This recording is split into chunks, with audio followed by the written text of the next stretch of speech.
আমাকে চিনতে পারছো না? আমি তোমার সালমা, যাকে তুমি 4 বছর ধরে পাগলের মতো ভালোবেসেছিলে।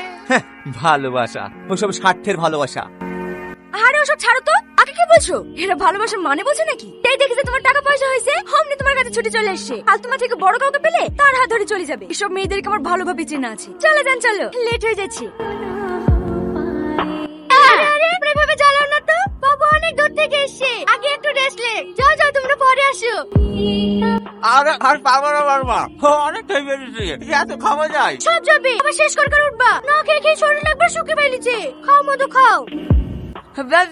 আর দিতে হবে না। আমাকে ওই 1 পিস দাও না বর্মা। ছোট লোকের বাচ্চা আবার মাংস খাবে? জাতি সাইদি খা।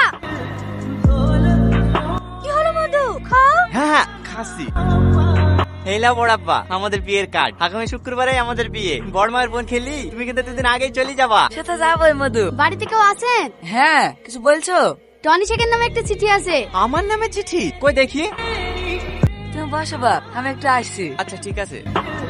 আমি জানি আজ আমি তোমার কাছে একটা স্বার্থপর মেয়ে, কিন্তু বিশ্বাস করো, আব্বুর দেখা ছেলেকে বিয়ে করেছে শুধু তোমাকে বাঁচাতে। তাইলে আব্বুর লোকজন তোমাকে মেরে ফেলতো। আর আমি তোমাকে এতটাই ভালোবেসে ফেলেছি যে আমার জীবনটা আমি আস্তে আস্তে দিয়ে দিতে পারি, কিন্তু আমার কারণে তোমার মৃত্যু হবে এটা আমি কখনোই মেনে নিতে পারবো না। আবার দেখো, তোমাকে ছাড়া আমি বাঁচতেও পারবো না, তাই চলে যাচ্ছি না ফেরার দেশে। হয়তো এই জীবনে আমরা দুজনে এক হতে পারলাম না, কিন্তু আমার ভালোবাসা তোমার বুকে অমর করে রেখে গেলাম। ভালো থেকো প্রিয়, আমার কথা ভেবে কখনো কষ্ট পেও না। আমি যেন সব সময় তোমাকে হাসি খুশি দেখি।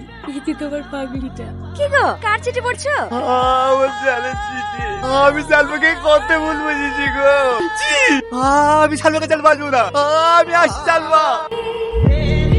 সালমা, সালমা, তুমি আমার ভুল হয়ে গেছে। আমি বুঝতে পারিনি। তুমি আমাকে ক্ষমা করে দাও।